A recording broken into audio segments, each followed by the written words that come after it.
अस्सलाम वालेकुम। क्या हाल है स्टूडेंट्स, खैरियत से हैं सब? वालेकुम अस्सलाम। सर आप सुनाए। अल्हम्दुलिल्लाह अल्हम्दुलिल्लाह। और वही क्या चल रहा है?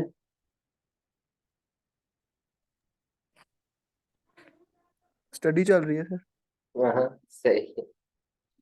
वो इतनी जल्दी पढ़ने भी लग गए हो? क्या बात है मेरी।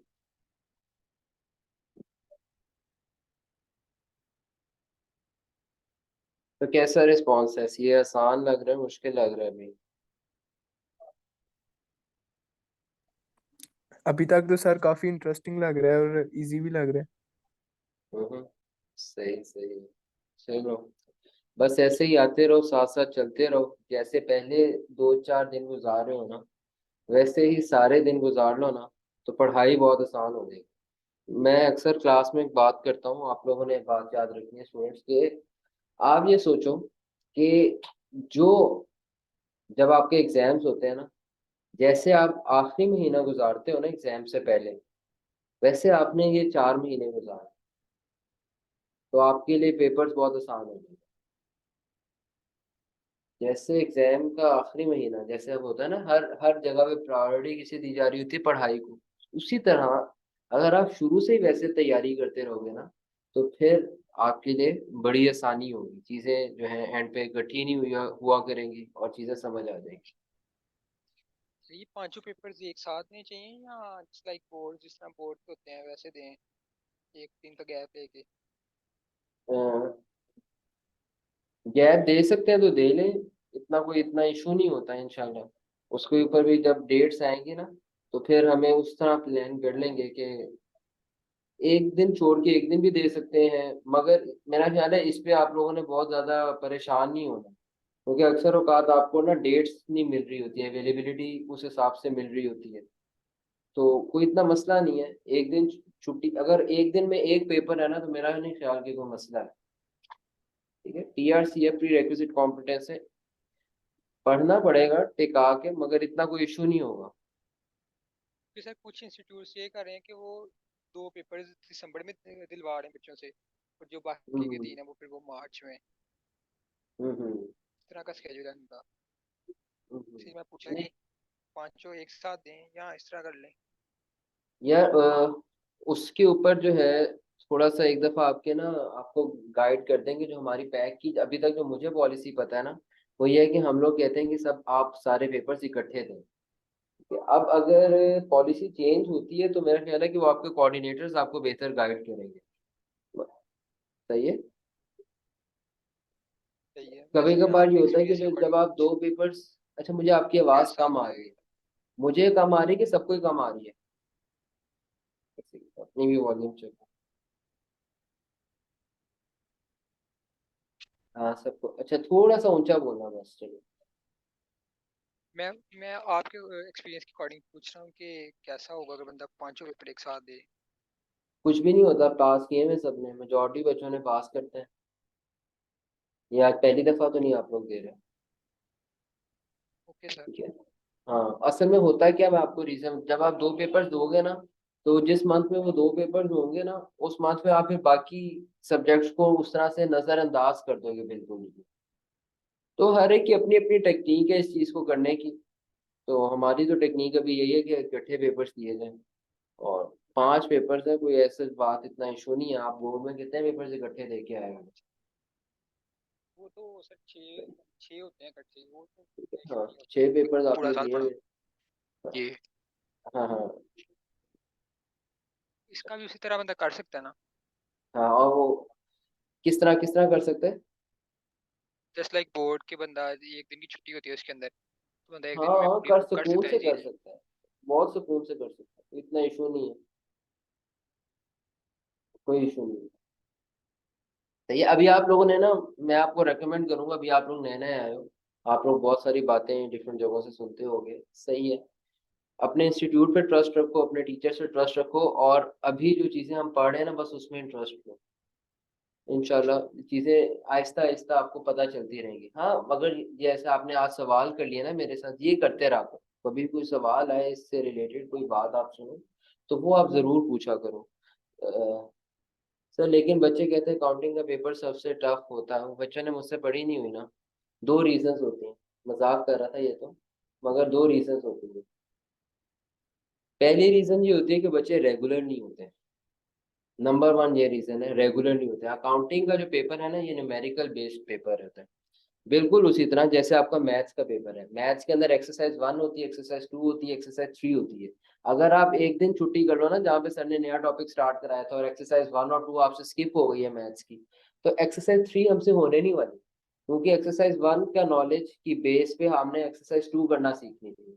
और एक्सरसाइज 3 का जो नॉलेज है वो एक्सरसाइज 1 और एक्सरसाइज 2 के ऊपर डिपेंडेंट होता है।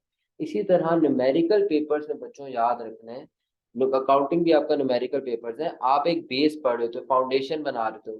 हर अगला लेक्चर पिछले लेक्चर पे डिपेंडेंट है, हर अगला लेक्चर पिछले लेक्चर पे डिपेंडेंट है। इसी तरीके से हमारी बेस बनती है। लेट सपोज जब आप अकाउंटिंग में छुट्टियां करोगे ना, और अकाउंटिंग के लेक्चर को आप उस तरह से लोगे नहीं। फॉर एग्जांपल अगर आज का लेक्चर आपने नहीं लिया ना, और कल का लेक्चर आप लोगे, तो आपको आइडिया हो जाएगा कि यार अगर आज का लेक्चर मिस करते थे तो कल का लेक्चर समझ नहीं आना था। या आप 3-4 क्लासेस लोगे ना, आपको इस बात का ऑटोमेटिकली आइडिया हो जाएगा कि हर अगले दिन का लेक्चर पिछले दिन के लेक्चर पे डिपेंडेंट होता है। तो सबसे बड़ा रीजन फेलियर का ये है कि स्टूडेंट ने रेगुलरिटी से क्लासेस नहीं लेते।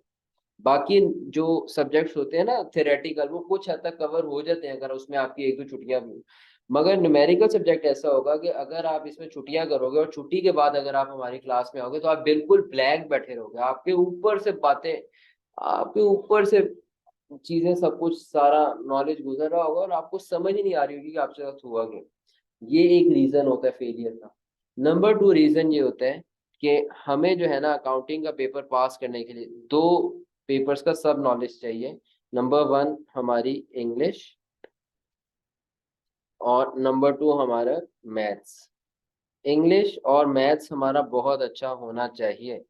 इंग्लिश हमारी अच्छी इसलिए होनी चाहिए क्योंकि हमने अंडरस्टैंड करना है सिचुएशन को, हमने अंडरस्टैंड करना है सिनेरियो को, हमने अंडरस्टैंड करना है क्वेश्चन के अंदर सिचुएशन और सिनेरियो बयान किया जाता है एक पैराग्राफ में।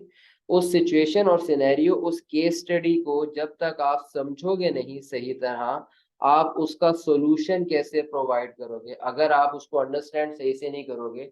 आपको इंग्लिश के सेंटेंसेस, इंग्लिश की चीजों के वर्ड्स के मतलब ही नहीं पता जो एमसीक्यूज के अंदर यूज हो रहे हैं, तो आप मुझे खुद बताओ आप सही ऑप्शन तक कैसे पहुंचोगे। आपने बहुत अच्छी अकाउंटिंग तैयार कर ली, मगर आपको इंग्लिश पढ़ के सवाल की समझ ही नहीं आ रही, तो मुझे बताओ आप क्वेश्चन कैसे सॉल्व करोगे। क्योंकि एक बात आपको पता है कि हमारा अनसीन क्वेश्चंस है, हमारे पेपर में अनसीन क्वेश्चंस आएंगे। ठीक है, ये आपने बात याद रखनी है कि हमारे पेपर में अनसीन क्वेश्चंस आएंगे। तो जब तक हम वो अनसीन क्वेश्चंस की प्रैक्टिस नहीं कर लेंगे, तब तक हम उसको कैसे कर सकते हैं, सोचने की बात है। ठीक है?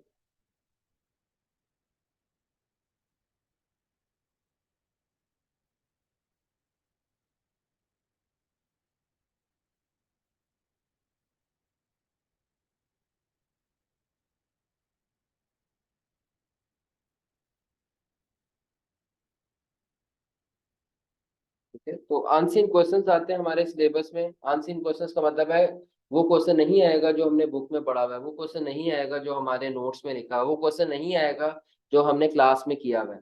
मगर वही कॉन्सेप्ट, वो कॉन्सेप्ट आएगा जो हमने क्लास में पढ़ा हुआ है, वो कॉन्सेप्ट आएगा जो हमारे नोट्स में डिस्कस हुआ था, वो कॉन्सेप्ट आएगा जो हमारी बुक्स में लिखा हुआ है, मगर वो क्वेश्चन नहीं आएगा। वर्डिंग डिफरेंट होगी, सिचुएशन डिफरेंट होगी, सिनेरियो डिफरेंट होगी। तो इसलिए जब हम पुरानी स्टडीज करते थे तो हमें ये ज्यादा चैलेंज इसलिए भी नहीं आता था क्योंकि हम वो पहले से क्वेश्चंस पढ़ के गए होते थे और वही क्वेश्चंस रिपीट हो जाते थे पेपर में। अनसीन क्वेश्चंस आते हैं तो इंग्लिश आपकी बहुत अच्छी होनी चाहिए, अंडरस्टैंडिंग एटलीस्ट आपको क्वेश्चन पढ़ के समझ आ जाएगी एग्जामिनर ने मुझसे पूछा क्या हुआ है, सिचुएशन आइडेंटिफाई करनी आ जाएगी, तभी आप कॉन्सेप्ट अप्लाई कर सकोगे। ठीक है, तो हर क्वेश्चन जो हम क्लास में सॉल्व करेंगे वो इस नियत से करना है। अच्छा, इसमें से कुछ रिपीट हो जाएंगे मगर वो उसको हमने टारगेट नहीं बनाना, अदरवाइज अगर ना रिपीट हो तो फिर हम दुखी हो जाते हैं। तो इसलिए हमने यही समझना है कि हर पेपर में नए कॉन्सेप्ट्स आएंगे, नया क्वेश्चन आएगा। तो इस सिचुएशन को देखकर हमने तैयारी करनी है, इस बात को सामने रख के। और जो भी पेपर में क्वेश्चन हम जो क्लास के अंदर क्वेश्चंस कर रहे हैं, आप सबने ये बात समझ लेनी है कि क्लास के अंदर क्वेश्चन हम इसलिए नहीं कर रहे कि एग्जाम में एग्जैक्ट ऐसा क्वेश्चन आ जाएगा।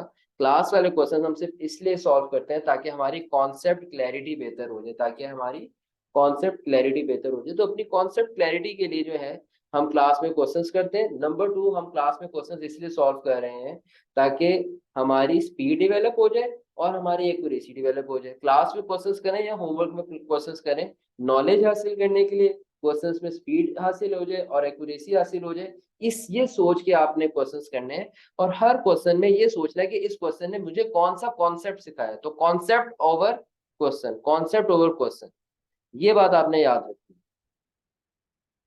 फिर आपके लिए आसानी हो। कोई भी क्वेश्चन इस नीयत से नहीं करना कि ये एग्जाम में आए तो मैं अभी समझ लेता हूँ ताकि एग्जाम में मुझे समझना ना पड़े, ये सोच नहीं रखनी।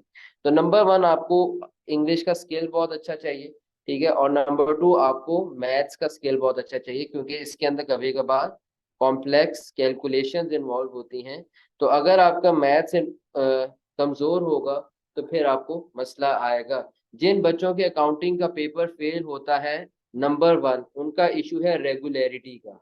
रेगुलरिटी इश्यूज है उनके साथ, वो क्लास में रेगुलर नहीं है। नंबर टू ये मैं आपको चैलेंज करके कह सकता हूँ, ठीक है। मेजॉरिटी बच्चों के साथ ऐसे शुरू होता है। और जिन बच्चों से आप मिलते हो ना, उन बच्चों से पूछना, और जिन बच्चों को अकाउंटिंग टफ लगती है मगर वो रेगुलर है, अगर तो रेगुलर नहीं ना है फिर तो हमारी डिस्कशन ही खत्म होगी ना, यहाँ पे ब्रेक लगे। नंबर 2, अगर आप उन बच्चों से मिलोगे ना, वो वीक होंगे इन क्यूएम एंड BWCS। वो क्यूएम और BWCS में भी स्ट्रगल कर रहे होंगे, ये बात आप देख लेना। ये मैंने आपको एक फैक्टर बता दिया, वो वीक होंगे इसमें। तो अगर आप अपने क्यूएम में एक एक्स्ट्रा माइल जाओगे और मेहनत करोगे, अपने BWCS में एक्स्ट्रा माइल जाओगे, मेहनत करोगे, तो इसका अल्टीमेटली रिजल्ट क्या होगा, आपके लिए अकाउंटिंग आसान हो जाएगी। तो ये एक डायरेक्ट लिंक है फेलियर का। ये रेगुलरिटी इश्यूज डायरेक्टली लिंक करते हैं आपके पेपर फेल करने से। और ये जो है ना आपकी क्यूएम या BWCS, business writing and communication skills, ये आपके इनडायरेक्टली इफेक्ट कर रहे होंगे किसके, अकाउंटिंग के पेपर को। तो एक डायरेक्ट फैक्टर, एक इनडायरेक्ट फैक्टर, ये दोनों डायरेक्ट और इनडायरेक्ट फैक्टर्स के ऊपर आपने काम करना है, तो अकाउंटिंग आपके लिए आसान होगी। मेरे वो भी स्टूडेंट्स हैं, एक कुछ स्टूडेंट्स कहते हैं ना अकाउंटिंग मुश्किल है, मैं बढ़ा चढ़ा के बात नहीं कर रहा, मैं सीरियसली कह रहा हूँ। और वो कहेगा तो मैं दिखा भी दूंगा। मेरे स्टूडेंट का मुझे मैसेज आता है, कहता है सर जो आपसे क्लासेस में रेगुलर हो जाए, जो होमवर्क करता हो, जो टेस्ट देता हो, जो आपके नोट्स तैयार कर जाए, सर उसको मेहनत करनी पड़ेगी पेपर फेल करने के लिए। उसका नफ्स नहीं मानेगा पेपर फेल हो, उसको बड़ी तको दो मेहनत करनी पड़ेगी पेपर फेल करने के लिए। मैं आपको सही बता रहा हूँ। और ये आपको भी कई हद तक बात पता है कि यार ऑब्वियसली बात ऐसे ही है, जिन लोगों को चीजें मुश्किल लगती है उन्होंने कहीं ना कहीं पीछे अपने मामले खराब किए होते हैं, तभी फिर जो होता है वो बंदे कहते हैं फिर हम तुक्के में मैच जीतते हैं। तो ऐसा नहीं होता भाई, तुक्के और फ्लूक से कभी कभार काम कर देते हैं। हर वक्त तुक्के से मैच वगैरह और हर वक्त तुक्के से मार के नहीं मारे जाते, ठीक है ना। बहुत ज्यादा ट्रेनिंग चाहिए होती है। चलें जी, कोई सवाल आप लोगों का और कोई इससे रिलेटेड के क्लास शुरू करें हम आज। जी सर, स्टार्ट करें। चलो ठीक है।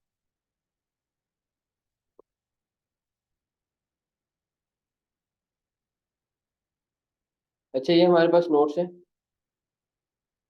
कल हमने इसमें से कुछ बातें भी पढ़ी थी, मैं आपको बस ओवरव्यू करा देता हूँ। टॉपिक 1 हमारे पास अकाउंटिंग बेसिस है। हमने ऑर्गेनाइजेशन के बारे में पढ़ा। हमने पढ़ा कि दो तरह की ऑर्गेनाइजेशंस होती हैं। Number 1 is business organisation, number 2 है not for profit organisation. Business organisation का ऑब्जेक्टिव होता है प्रॉफिट मैक्सिमाइजेशन, और नॉट फॉर प्रॉफिट का मकसद होता है, ये वेलफेयर पर्पजेस के लिए होते हैं, पब्लिक के बेनिफिट के लिए बनाई जाती हैं। बिजनेस ऑर्गेनाइजेशंस की अकाउंटिंग हम पढ़ेंगे, नॉट फॉर प्रॉफिट ऑर्गेनाइजेशंस की अकाउंटिंग हम अभी नहीं पढ़ेंगे। FR1 जो कैप लेवल का सब्जेक्ट है उसमें हम पढ़ेंगे। फिर हम टाइप्स ऑफ बिजनेस एक्टिविटीज पे आगे, मैन्युफैक्चरिंग बिजनेस, ट्रेडिंग बिजनेस और सर्विसेज बिजनेस। तो मैंने आपको ये बात बताई कि हमारा एक चैप्टर है जो कि मैन्युफैक्चरिंग बिजनेस को एड्रेस करेगा, और बाकी जो मैंने आपको नोट सेंड किए हैं गूगल ड्राइव पे, उसमें बाकी आपको जो 10 चैप्टर्स हैं वो हमारे रिलेटेड हैं ट्रेडिंग बिजनेस के। और सर्विस प्रोवाइडिंग बिजनेस जो है ना, इसमें 0.1% डाटा, ठीक है, या इसको बहुत, चलो 1% कह लेते हैं to be on safe side, 0.1 भी सही था वैसे, 1% चलो सेफ साइड पे, 1% इसके बारे में कुछ बात है, जाकर टॉपिक 11 में वो मैं आपको बता दूंगा। तो वो सर्विस बिजनेस के हवाले से कुछ बातें लिखी हुई। बाकी सर्विस बिजनेस की भी अकाउंटिंग उसी तरह होती है जैसे ट्रेडिंग बिजनेस की होती है। तो अभी आपने माइंड में ये बताने का मकसद ये है कि माइंड में ये रखना है कि हम ट्रेडिंग बिजनेस की अकाउंटिंग पढ़ रहे हैं। अब ट्रेडिंग बिजनेस भी तीन तरह का हो सकता था, हमने कहा था बिजनेस स्ट्रक्चर्स होते हैं, सोल ट्रेडर यानी कि सोल प्रोप्राइटरशिप, पार्टनरशिप और कंपनी, ठीक है। तो सोल ट्रेडर एक ऐसा बिजनेस जिसका सिंगल ओनर है, पार्टनरशिप जिसके दो से ज्यादा ओनर्स हैं, और कंपनी एक ऐसा बिजनेस जिसने अपने आप को कंपनी के तौर पर रजिस्टर करवाया हो। और कंपनी का एक ओनर भी हो सकता है, मल्टीपल ओनर्स भी हो सकते हैं, यस कंपनी का एक ओनर भी हो सकता है और मल्टीपल ओनर्स भी हो सकते हैं। डिटेल्स, ये सारी डिटेल्स इन आपको पता है कहाँ पे, I2B, इंट्रोडक्शन टू बिजनेस। फिर हमने अकाउंटिंग सीखा कि भाई अकाउंटिंग क्या होता है, एक प्रोसेस होता है फाइनेंशियल ट्रांजैक्शंस, बिजनेस की जो फाइनेंशियल ट्रांजैक्शंस होती हैं उसको रिकॉर्ड करने के लिए। बिजनेस ट्रांजैक्शंस वो होती हैं, बिजनेस की फाइनेंशियल ट्रांजैक्शंस, ऐसी ट्रांजैक्शन जिसका बिजनेस पे इम्पैक्ट होता है। और अकाउंटेंट की रिस्पॉन्सिबिलिटी ये होती है, अकाउंटेंट की रिस्पॉन्सिबिलिटी ये होती है कि वो अपने पास बिजनेस की ट्रांजेक्शन्स को रिकॉर्ड करे। अकाउंटेंट की रिस्पॉन्सिबिलिटी ये होती है कि वो अपने पास बिजनेस की ट्रांजैक्शंस को रिकॉर्ड करे। तो कल हमने एक बड़ी आसान थी, बड़ी इंटरेस्टिंग सी एक्टिविटी की थी कि जिसके अंदर हमने नोट किया था कि भाई कौन कौन सी चीजें रिकॉर्ड करनी चाहिए अकाउंटेंट को, और कौन कौन सी चीजें अकाउंटेंट को रिकॉर्ड नहीं करनी चाहिए। आज हम आएंगे सेपरेट एंटिटी कॉन्सेप्ट या बिजनेस एंटिटी कॉन्सेप्ट।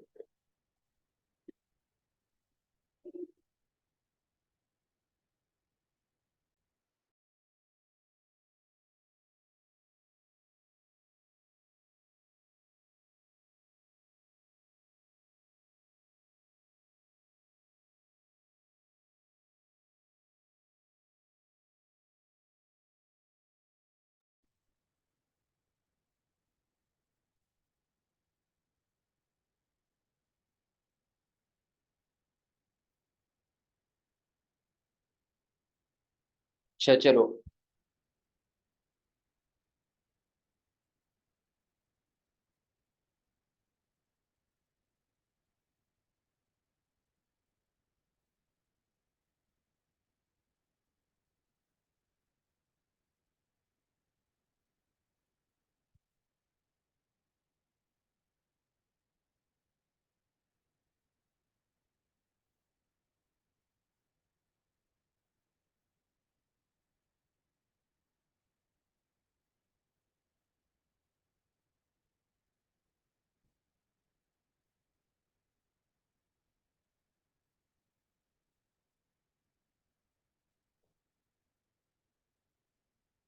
हेडिंग लिख लेते हैं सेपरेट सेपरेट एंटिटी कॉन्सेप्ट।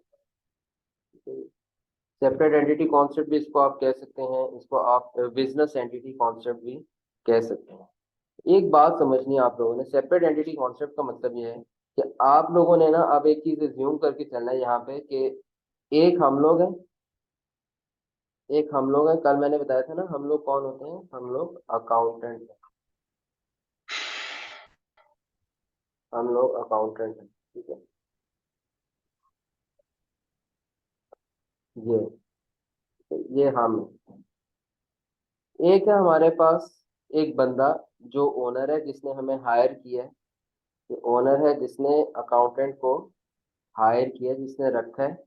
क्यों रखेगा भाई ओनर अकाउंटेंट को क्यों हायर करेगा बताओ? ताकि वो एक ओनर होगा और एक इसका बिजनेस होगा। लेट सपोज एक इसकी शॉप है जो उसका बिजनेस है, इसकी ट्रांजैक्शंस रिकॉर्ड करने के लिए, टू रिकॉर्ड बिजनेस ट्रांजैक्शंस। नजर आ रहे हैं ना, स्क्रीन सबको शो हो रही है?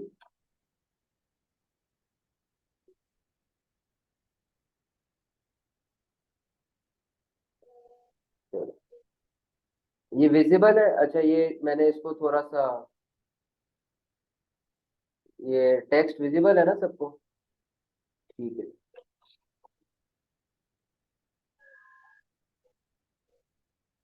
ओनर अकाउंटेंट को हायर करते हैं जो कि हम लोग हैं, ताकि जो ओनर का बिजनेस है उसको, उसकी ट्रांजैक्शंस रिकॉर्ड करें।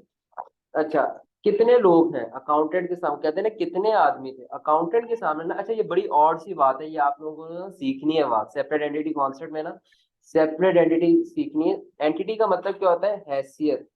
एंटिटी का मतलब होता है separate identity. Separate identity, owner की एक सेपरेट आइडेंटिटी है, बिजनेस की एक सेपरेट आइडेंटिटी है। अकाउंटेंट के नजदीक दो आइडेंटिटीज होंगी, एक ओनर की एक सेपरेट की। फॉर एग्जांपल, लेट सपोज कि मैं हूं और मेरे साथ लेट सपोज ये तलहा बैठा हो, तो तलहा माइक बंद कर लो अपना, कोई बात करनी है? Sorry sir.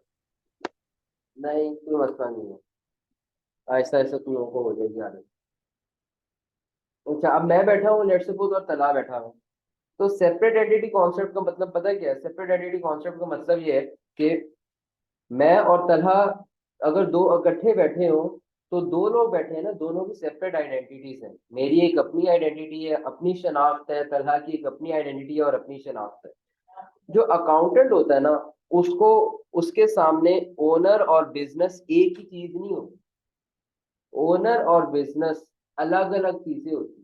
फॉर एग्जाम्पल, बंदा कहता है ना, अक्सर औकात कोई दोस्त कहता है कि यार, या हम ऐसी बातचीत में कहते हैं कि यार तूने खाया मैंने खाया एक ही बात है, ठीक है, यार गाड़ी चाहिए जरा जरूरत है, तो यार तेरी गाड़ी मेरी गाड़ी एक ही बात है, ऐसे कहते हैं ना हम। यानी कि हम कह रहे हैं कि यार हम दोनों को ये लग है, हम तो दोनों इकट्ठे हैं, तू इस्तेमाल करे मैं इस्तेमाल करूँ, एक ही बात है। मगर हकीकत में क्या होता है? अलग होते हैं। यानी कि दोनों लोगों की, दो लोग होंगे तो उनके, उन दोनों लोगों की अलग आइडेंटिटीज होंगी, वो दोनों अलग एंटिटीज हैं, उनकी अलग हैसियत है। इसी तरह एक ओनर है और एक उस ओनर की दुकान है। दुकान में जो भी एक्टिविटीज हो रही है बजाहिर तो ओनर ही कर रहा है, ठीक है, मगर अकाउंटेंट जो होगा, ओनर की अलग हैसियत होगी और अकाउंटेंट के नजदीक बिजनेस की अलग हैसियत होगी। आसानी के लिए समझाने के लिए मैं कहता हूँ कि अकाउंटेंट दो लोगों को गिनेगा, number one owner, number two business. Accountant को दो लोग नजर आते हैं, ठीक है, अकाउंटेंट को दो लोग नजर आते हैं, ओनर और बिजनेस। अकाउंटेंट इन दोनों को सेपरेटली ट्रीट करता है, अकाउंटेंट को ये दोनों लोग इकट्ठे नहीं नजर आते। अकाउंटेंट इस इसको क्या करता है, इन दोनों के बीच में ना एक दीवार समझता है, और अकाउंटेंट कहता है ओनर और बिजनेस एक दूसरे से अलग है, उसको एक के दो नजर आते हैं अकाउंटेंट को। बिल्कुल इसी तरह ये मैं याद रखने के लिए, कॉन्सेप्ट याद रखने के लिए आपको एक लतीफा सुना रहा हूँ कि एक दफा होता ही है कि एक बंदा होता है, वो डॉक्टर के पास जाता है और कहता है कि डॉक्टर साहब, मैं जो भी चीज देखता हूँ ना मुझे दो नजर आती है। लेट सपोज मैं एक फोन देखता हूँ तो मुझे वो दो फोन नजर आते हैं। मैं किसी एक इंसान को जाता हुआ देखता हूँ तो मुझे वो दो इंसान नजर आते हैं। मैं किसी एक चेयर को देखता हूँ मुझे दो चेयर्स नजर आते हैं। तो डॉक्टर आगे से कहता है आप चारों को ये बीमारी है। यानी कि वो जो डॉक्टर था वो उससे भी दो हाथ आगे था, उसको एक के चार नजर आते थे, ठीक है। तो वो जो बंदा गया था ना डॉक्टर के पास जिसको एक के दो नजर आ रहे थे, वो अकाउंटेंट था, याद रखना। क्योंकि अकाउंटेंट को एक नहीं दो नजर आते हैं। हर आदमी को नजर आएगा ये बशीर साहब है, ये बशीर साहब की दुकान है। मगर जो अकाउंटेंट होगा, अकाउंटेंट कहेगा नहीं भाई, बशीर साहब अलग है और बशीर साहब की दुकान अलग चीज है। अकाउंटेंट को एक के दो नजर आएंगे। अकाउंटेंट कहेगा ओनर एक सेपरेट बंदा है और दुकान और शॉप और बिजनेस एक सेपरेट चीज है, ठीक है। अकाउंटेंट इन दोनों चीजों को, दोनों बंदों को अलग अलग बंदा समझता है, बंदा समझता है। ओनर जो है इसको कहेगा अकाउंटेंट नेचुरल पर्सन, और इसको शॉप या बिजनेस को कह देगा अकाउंटेंट ये क्या है, आर्टिफिशियल पर्सन। जैसे एआई होती है, आर्टिफिशियल इंटेलिजेंस, तो एआई भी हम उसको एक आइडेंटिटी तस्लीम कर चुके हैं ना, जैसे वैसे ही आर्टिफिशियल पर्सन। तो बिजनेस जो होगा, बिजनेस एक आर्टिफिशियल पर्सन की हैसियत से अकाउंटेंट उसको ट्रीट कर रहा होगा।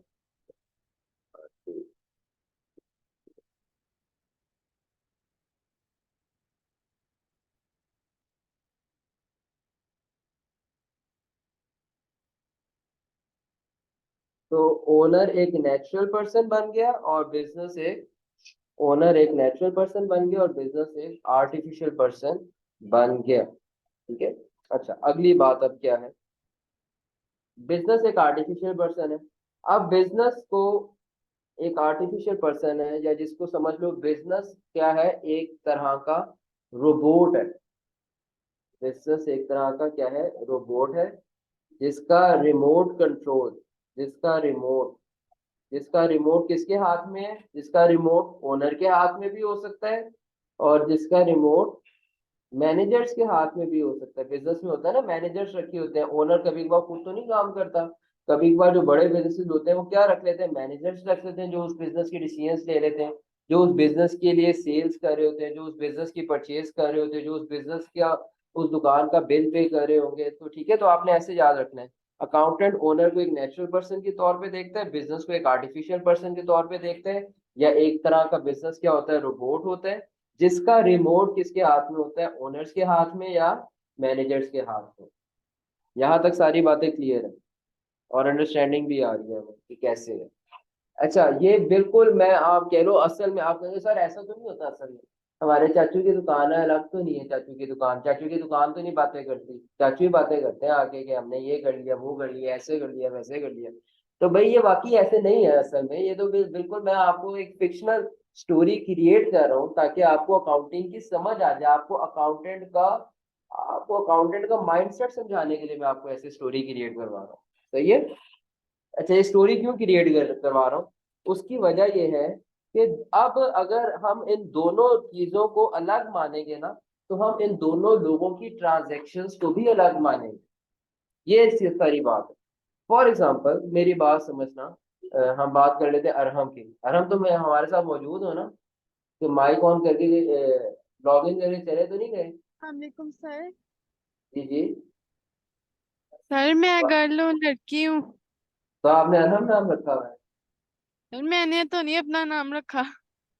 अच्छा, आपके मतलब पेरेंट्स ने अरहम रखा था? जी सर, उन्होंने भी ये नहीं था रखा, पढ़ गया था वैसे। अच्छा, तो मैंने क्या कहा है, मैंने अरहम ही क्या, अच्छा मैंने, अच्छा ठीक है, सॉरी सॉरी सॉरी, चलो मैं पता चल गया, कोई कोई बात नहीं मसला नहीं। सर, होता है। ठीक है। चलो, तो ये पहली दफा आपसे पहली दफा तो नहीं हुआ होगा, और भी कभी कभार हो गया होगा? सर होता रहता है मेरे साथ ऐसे। अच्छा चले, कोई मसला नहीं। ठीक है। तो अब चले अरहम, आप मेरी बात समझिएगा कि कुछ ट्रांजेक्शन जो मैं बात बताना चाह रहा हूँ, अब आपकी जो अपनी ट्रांजेक्शन हैं, लेट सपोज आप कहाँ से हैं? सर मैं कामों की से हूँ। अच्छा, आपने मेरे साथ रहना डिस्कशन में जरा, ठीक है, जी जी। जी ताकि मुझे समझ आए कि बात समझ आ रही है सबको कि नहीं आ रही। जी अच्छा, अब अगर हम देखो आपकी जो ट्रांजैक्शंस हैं, ट्रांजैक्शंस मैंने कहा था ना, लेन देन के मामला, और जो मेरे लेन देन के मामला हैं, इन दोनों में डिफरेंस होगा कि नहीं होगा?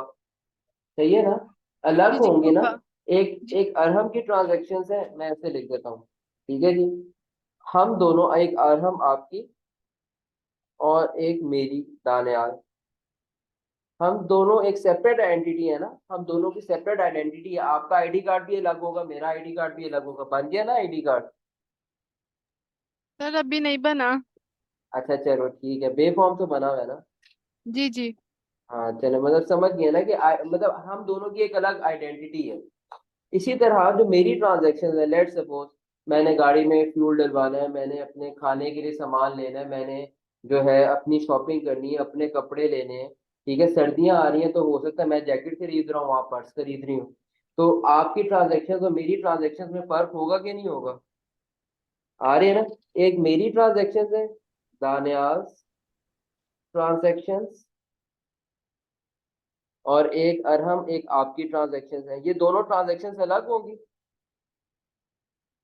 डिफरेंट होंगी, क्या ख्याल है? हाँ जी डिफरेंट होंगी सर। सही है। अच्छा, अब मैं अपनी ट्रांजैक्शंस का रिकॉर्ड रखना चाहूँ, मैं अपनी ट्रांजैक्शंस का रिकॉर्ड रखना चाहूँ, तो मैं जो अकाउंटिंग के रिकॉर्ड्स बनाऊंगा उसमें अपनी ट्रांजैक्शंस रिकॉर्ड करूंगा कि आपकी भी करूंगा?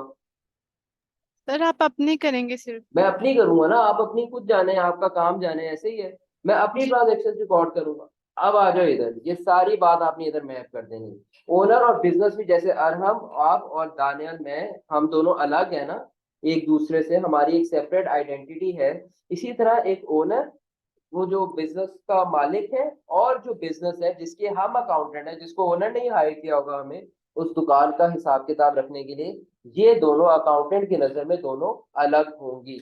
एक होंगी ओनर की, उसको हम कहेंगे पर्सनल ट्रांजैक्शंस।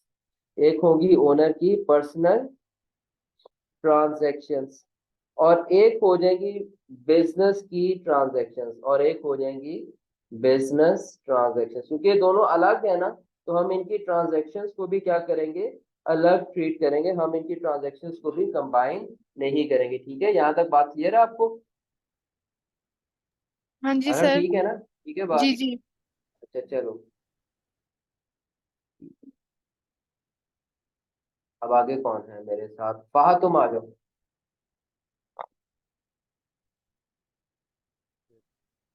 हाँ फहद, क्या हाल है? फहद,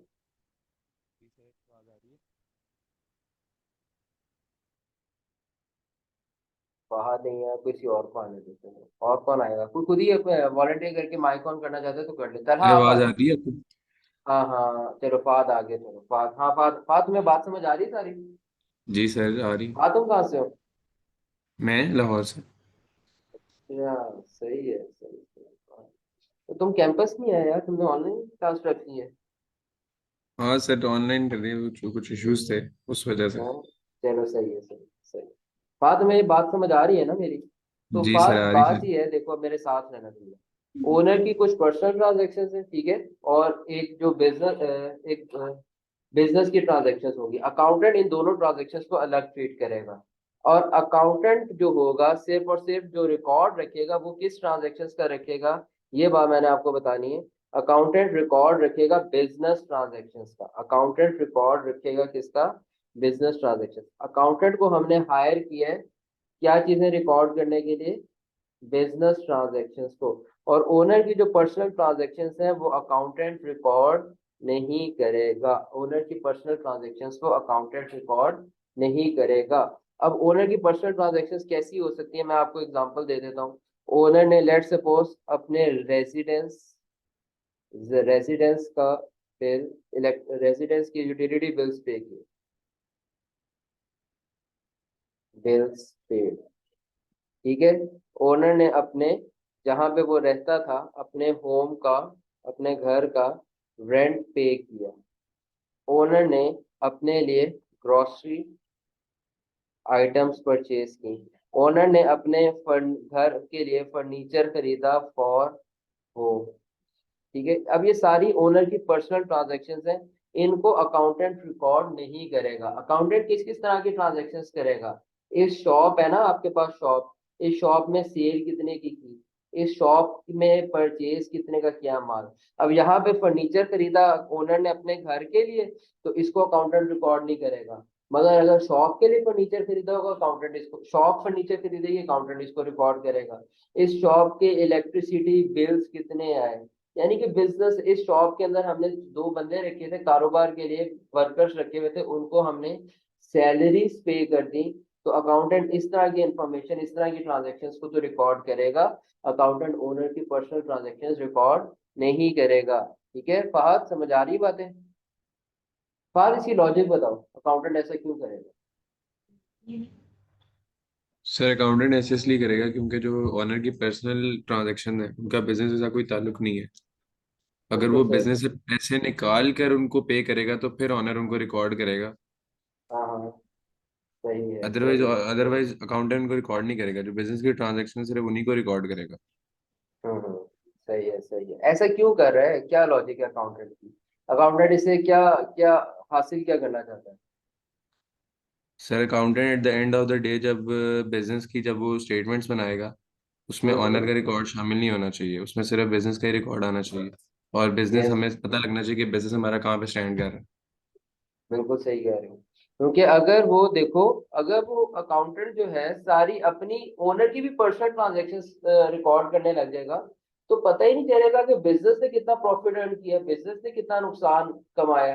एट द एंड जो सारी सेल्स परचेजेस सारा रिकॉर्ड्स आप क्यों बुक कर रहे होते, ताकि आप निकाल सको कि आपको ये बिजनेस कंटिन्यू करना चाहिए या बिजनेस कंटिन्यू आपको नहीं करना चाहिए, क्या बिजनेस प्रॉफिटेबल है, क्या बिजनेस प्रॉफिटेबल नहीं है।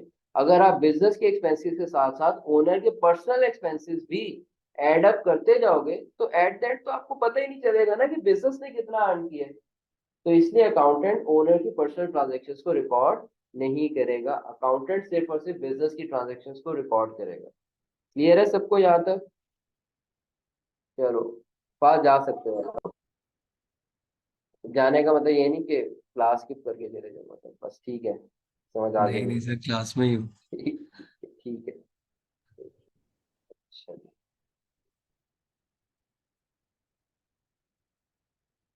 तो ये बात हमें समझ आ गई, ठीक है। अच्छा, बिजनेस ट्रांजेक्शन और पर्सनल ट्रांजेक्शन को पहचानने का एक आसान तरीका भी बता देता हूँ। आप सब बच्चों ने ये सोचना है कि बिजनेस ट्रांजैक्शंस वो ट्रांजैक्शंस होती हैं जो ट्रांजैक्शन हो ही इसलिए रही हैं क्योंकि बिजनेस चल रहा है, बिजनेस ऑपरेट किया जा रहा है। और पर्सनल ट्रांजैक्शन ज्यादातर वो होंगी कि बिजनेस चल रहा हो या ना चल रहा हो, ओनर की जिंदगी में चल रही होगी, तो उनको भी ओनर की पर्सनल ट्रांजैक्शन कहा जाएगा। तो एट द एंड बस पॉइंट, अब मैं ये खत्म कर रहा हूँ बात अपनी डिस्कशन, कि अकाउंटेंट से बिजनेस ट्रांजैक्शंस को रिकॉर्ड करेगा, पर्सनल ट्रांजैक्शंस ओनर की रिकॉर्ड नहीं करेगा, नहीं करेगा, सिवाय दो ट्रांजैक्शंस की जो ओनर से भी लिंक्ड हैं। वो क्या ट्रांजैक्शंस हैं? वो ट्रांजैक्शन समझ लो।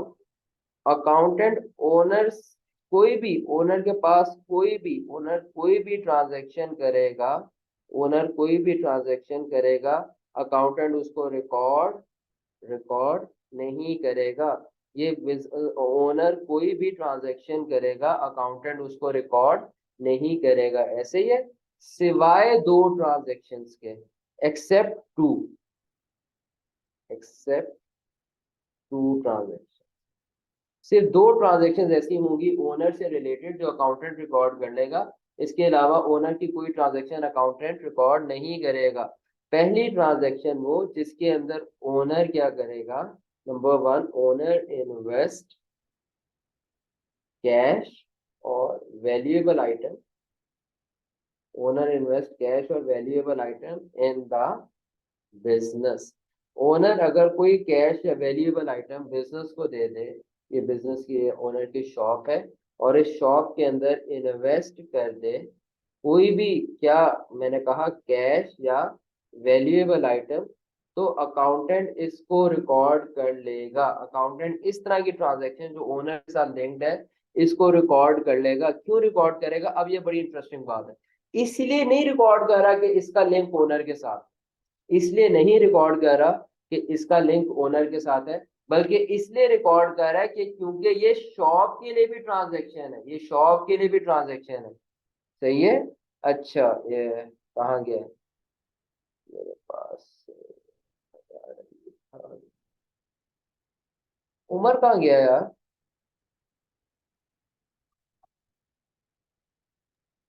जी सर। हाँ, उमर मुझे एक बात बताओ। उमर, मैंने तुमसे पैसे लिए, मैंने तुमसे पैसे लिए, ठीक है, तुमने मुझे पैसे दिए उमर, तो अब इस ट्रांजैक्शन का लिंक जी ये सर। तुम्हारे लिए भी ट्रांजैक्शन है और मेरे लिए भी ट्रांजैक्शन है, ऐसे ही है। मैंने उमर यस तुमसे सर। पैसे लिए तो तुम्हारे लिए भी ये ट्रांजैक्शन हो गई और मेरे लिए भी ट्रांजैक्शन हो गई। अब मैं अगर एग्जैक्टली। तुम्हारी ये ट्रांजैक्शन अपने पास रिकॉर्ड करूं, उमर आवाज ठीक आ रही है मेरी? जी जी सर। अगर अब मैं दोबारा सुन लो बात को, गौर से सुन लो, समझना ये बात, ठीक है। उमर, एक ट्रांजैक्शन है जो तुम्हारे लिए भी मैंने तुमसे पैसे ले लिए या तुमने मुझे मोबाइल बेच दिया, चलो सही है, जी तुमने जब मुझे मोबाइल बेच दिया तो जी तुम्हारे लिए ये ट्रांजैक्शन है। जी सर, बिल्कुल है। ठीक है, और मेरे लिए भी ट्रांजैक्शन है क्योंकि मैंने मोबाइल यस खरीदा है, सर। तुम्हें उसके अगेंस्ट पैसे दिए हैं, मेरे लिए भी है, तुम्हारे लिए भी ट्रांजैक्शन है, मेरे लिए भी ट्रांजैक्शन है। अगर मैं इस ट्रांजैक्शन को रिकॉर्ड कर रहा हूँ अपने पास, तो उमर चलो छोड़ो, उमर उमर अभी म्यूट कर लो अपना, ठीक है। कोई और आ जाए मेरे साथ आ जाए। इलियास तुम आ जाओ।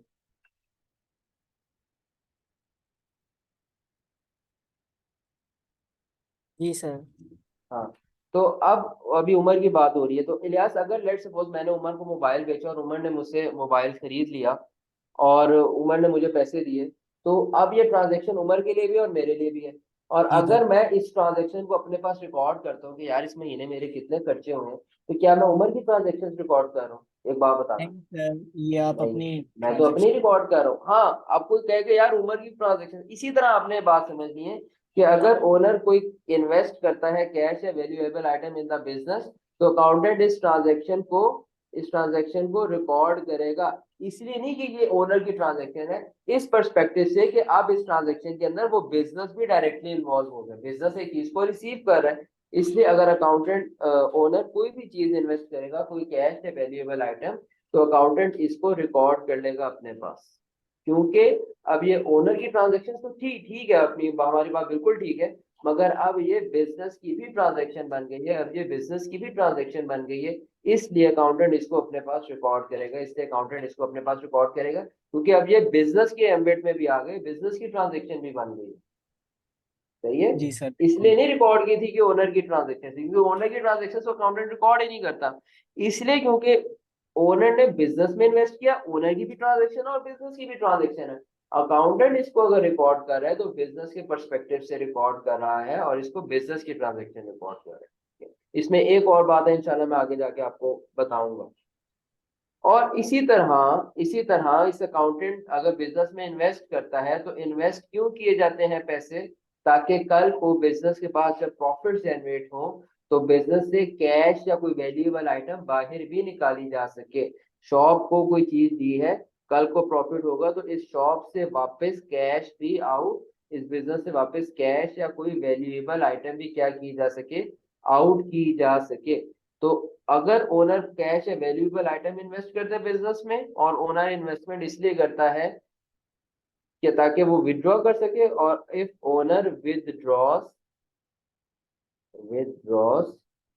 कैश और valuable item for from the business, valuable item from the business, तो अकाउंटेंट इस ट्रांजैक्शन को भी रिकॉर्ड करेगा। इन दो ट्रांजैक्शंस को अकाउंटेंट रिकॉर्ड करेगा, ठीक है। उसके अलावा कोई भी ओनर से की ट्रांजैक्शन अकाउंटेंट रिकॉर्ड नहीं करेगा, बहुत सिंपल सी बात है।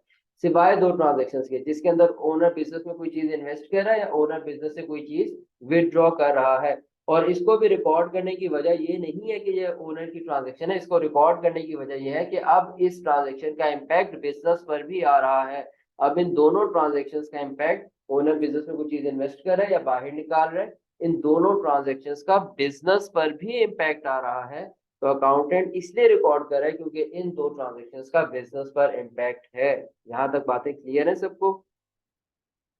तो अब हम इस बात को अपने नोट से पढ़ लेते हैं। हमारे नोट्स में भी यही बात लिखी है, देखो। Separate entity concept, owners and business are separate from each other, ये कॉन्सेप्ट है। In accounting we record transactions of business only, accounting के अंदर हम किसकी ट्रांजैक्शंस रिकॉर्ड करेंगे? सिर्फ और सिर्फ बिजनेस की। Personal transactions of owner are not recorded in accounting, business यहाँ पे ठीक वर्ड नहीं है। अकाउंटिंग के प्रोसेस के अंदर हम ओनर की पर्सनल ट्रांजैक्शंस को नहीं रिकॉर्ड करेंगे, not recorded, personal transactions are not recorded in accounting. Accounting के अंदर ओनर की पर्सनल ट्रांजैक्शंस को रिकॉर्ड नहीं किया जाएगा। अच्छा, if owner invest something cash और वैल्यूएबल आइटम, अच्छा वैल्यूएबल आइटम से क्या मुराद होता है? ओनर जरूरी नहीं है बिजनेस में कैश इन्वेस्ट करे, ओनर कभी कभार फर्नीचर इन्वेस्ट कर देता है, कोई वैसे कोई वैल्यूएबल आइटम खरीद के दे देता है। एक सेकंड रुको।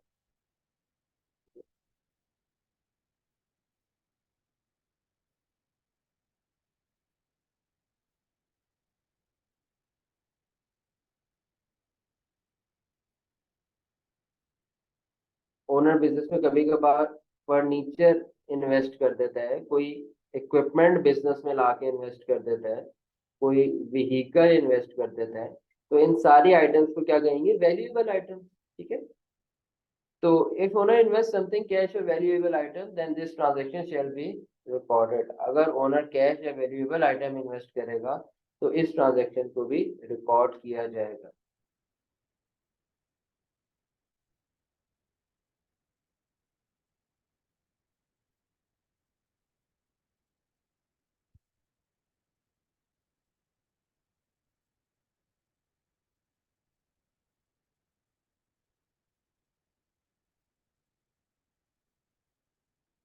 अच्छा, क्यों रिकॉर्ड किया जाएगा?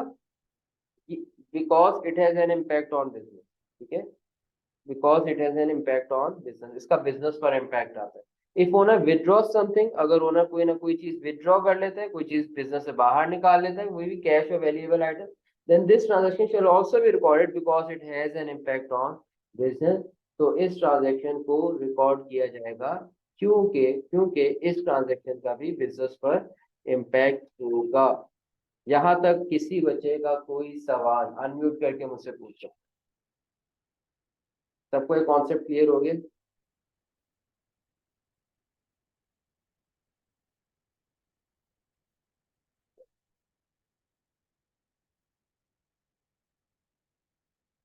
चलो, बस बेहतरीन बेहतरीन हो गया भाई, बेहतरीन। बस एक एक्टिविटी करते हैं, उसके बाद क्लास खत्म। एक एक्टिविटी हमने करनी है, एक्टिविटी नंबर 2, उसके बाद क्लास खत्म आज। ठीक है जी। एक्टिविटी नंबर 2 देखें जरा क्या है। Identify which of the following transaction should be recorded by an account. Identify करें कि कौन सी ट्रांजेक्शन्स अकाउंटेंट रिकॉर्ड करेगा। Identify which of the following transaction should be recorded by an accountant. सबको नजर आ रही है ना ट्रांजेक्शन्स? ये कुछ ट्रांजेक्शन्स हमारे पास लिखी हुई है, हमने बताना है कि इन ट्रांजेक्शन्स में से अकाउंटेंट कौन सी ट्रांजेक्शन रिकॉर्ड करेगा। अच्छा, एक सवाल है उमर का, पर्सनल सेक्रेटरी रखा होता है कुछ बिजनेसमैन ने, वो पर्सनल ट्रांजेक्शन्स रिकॉर्ड करता है? हाँ, हो सकता है पर्सनल ट्रांजेक्शन रिकॉर्ड करने के लिए अगर आपने पर्सनल सेक्रेटरी रखा हुआ है तो ठीक है। मगर हम लोग जो है ना, हम लोग बिजनेस के अकाउंटेंट्स बनने आए हैं, हम लोगों ने बिजनेसेस की अकाउंटिंग करनी है, तो हम जो सारे रूल्स और रेगुलेशंस और ये सारे पढ़ेंगे, ये बिजनेस से रिलेटेड पढ़ रहे हैं, ठीक है। हाँ, हो सकता है कोई अपने पर्सनल ट्रांजेक्शन रिकॉर्ड करने के लिए किसी को रख ले, तो कोई इसमें मसला नहीं है, मगर हम वो पर्सनल ट्रांजेक्शन वाले अकाउंटेंट नहीं बन रहे। उमर, तुम वो फिल्मों वाली बात कह रहे हो कि जिसमें एक बंदा होता था, उसके साथ पीछे उसका मुंशी आ रहा होता था, ठीक है, उसने ब्रीफकेस पकड़ा होता था और उसने ऐसे गले में वो ऐनक लटकाई होती थी, ठीक है, वही वाली बात कर रहे हो ना तुम? सही है ना?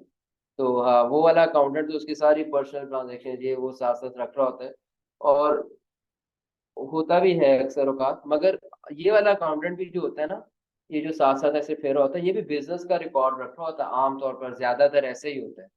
फॉर एग्जाम्पल, जो लोग जिनकी खास तौर पे जमीनें और जो इस तरह के मामलात होते हैं ना, तो उन्होंने अपने एक मुंशी साहब रखे होते हैं, तो वो उनके ये नहीं देख रहा होता जी, मान जो सेठ साहब है ना, उनके घर इस बार आटा कितने का आया, दलिया कितने का आया, दाल कितने की आई है, वो ये हिसाब नहीं रख रहा होता, वो ये हिसाब रख रहा होता है कि इनकी कितनी जमीनें हैं, कितनी जमीनें इन्होंने बेच दी है, तो वो इस तरह का हिसाब है, बिजनेस का ये हिसाब रख रहा होता है आमतौर पर।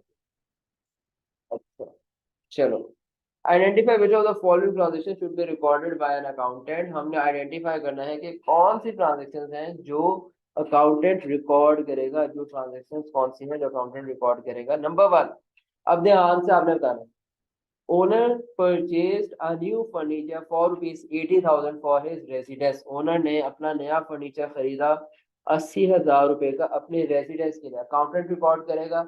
वेरी गुड, वेरी गुड, नहीं रिकॉर्ड करेगा, वेरी गुड। क्यों नहीं रिकॉर्ड करेगा? क्यों नहीं रिकॉर्ड करेगा? इसको रिकॉर्ड नहीं किया जाएगा क्योंकि ओनर की पर्सनल ट्रांजेक्शन है, ठीक है, पर्सनल ट्रांजेक्शन है, ठीक है, रिकॉर्ड नहीं होगा। इधर मैं रीजन लिख देता हूँ, रीजन लिख देता हूँ, ओनर की personal transaction. Owner deposited ₹1 lakh in the business bank account. Yes yes, owner invest कर रहा है पैसे, ओनर बिजनेस में पैसे इन्वेस्ट कर रहा है, इसको रिकॉर्ड किया जाएगा। मगर इसको इसलिए नहीं रिकॉर्ड किया जाएगा कि ये ओनर की पर्सनल ट्रांजेक्शन है, भैया ये बिजनेस ट्रांजेक्शन है, ये बिजनेस इसमें डायरेक्टली इन्वॉल्व है, तो ये बिजनेस ट्रांजेक्शन है, इसलिए इसको रिकॉर्ड किया जाएगा। ठीक है, ओनर की तरफ से पैसे आ रहे हैं मगर बिजनेस भी तो इसमें इन्वॉल्व हो रहा है ना, तो इसलिए अकाउंटेंट इस चीज को रिकॉर्ड कर लेगा। इसको मैं इस तरह भी एक्सप्लेन करता हूँ सब बच्चों को ताकि याद हो जाए कि जो अकाउंटेंट है ना, अकाउंटेंट ओनर के ड्राइंग रूम में नहीं बैठा होता, अकाउंटेंट बिजनेस के ऑफिस में बैठा होता है। इसलिए ओनर के घर क्या चल रहा है वो ओनर की पुप्पो को बेहतर पता होगा, अकाउंटेंट को नहीं पता, क्योंकि अकाउंटेंट ओनर की पुप्पो नहीं है। तो अकाउंटेंट बिजनेस के ऑफिस में बैठा हुआ है, ओनर के घर में क्या चल रहा है अकाउंटेंट इससे बेखबर है। और बिजनेस के अंदर जो भी एक्टिविटी हो रही है, जो भी चीज आ रही है जा रही है, कोई भी माली मामला हो रहा है, कोई देखे ना देखे अकाउंटेंट देखेगा, क्योंकि अकाउंटेंट का जो ऑफिस है ना वो बिजनेस की दुकान के बिल्कुल, मतलब आप कहने सामने बिजनेस के जहां पे अकाउंटेंट का ऑफिस है वहां पे अकाउंटेंट पूरे बिजनेस के ऊपर नजर रखता है, कौन सी चीज आ रही है कौन सी चीज जा रही है। तो हुआ कुछ यूं कि ओनर के घर से एक फर्नीचर निकला, ठीक है। तो ओनर के घर से जब वो फर्नीचर आउट हुआ ना, ध्यान से समझना, ओनर के घर से वो फर्नीचर आउट हुआ, तो ये ओनर की ट्रांजैक्शन थी। तो अकाउंटेंट को पता ही नहीं था कि ओनर के घर से फर्नीचर निकला है, क्योंकि अकाउंटेंट तो बिजनेस के ऑफिस में बैठा हुआ था। मगर जैसे ही ओनर के घर से फर्नीचर निकल कर बिजनेस के ऑफिस में आया, अकाउंटेंट ने देख लिया। अकाउंटेंट ने कहा भैया ये फर्नीचर ये कहाँ से आ रहा है, तो उन्होंने कहा ओनर की तरफ से आया। तो अकाउंटेंट ने इसलिए रिकॉर्ड कर ली इस ट्रांजेक्शन को, क्योंकि ओनर की कोई चीज जब बिजनेस के पास आती है तो अकाउंटेंट तो बिजनेस की एक एक चीज पे नजर रख के बैठा हुआ है, तो इस ट्रांजेक्शन का उनके बिजनेस पे इम्पैक्ट होता है, तो इसलिए अकाउंटेंट इस ट्रांजेक्शन को भी अपने पास रिकॉर्ड कर लेते हैं। मुझे उम्मीद है सबको सारी बातें क्लियर हैं।